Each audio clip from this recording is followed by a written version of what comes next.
Right guys, so quick video. It's gonna be just a small update. We have identified an issue, and we obviously wanted to give it enough time to make sure, it's not just some sort of an opinionated, subjective version of it.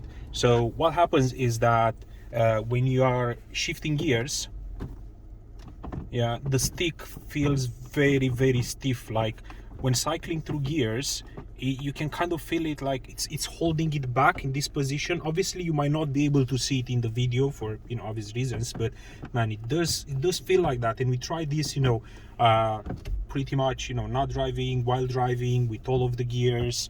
I mean, it's a bit weird. The only one which doesn't feel that weird is the fifth and the sixth, but even that, man, it shouldn't be like, it's still almost what you could say a brand new car. Has 11,866 miles, and this usually happens all in all cars that they have at least like 60, 70, 80, whatever thousand miles at least. We had the Vectra, and it didn't feel like that, man. It was smooth, like way smoother, and that had how many miles? 180,000 miles.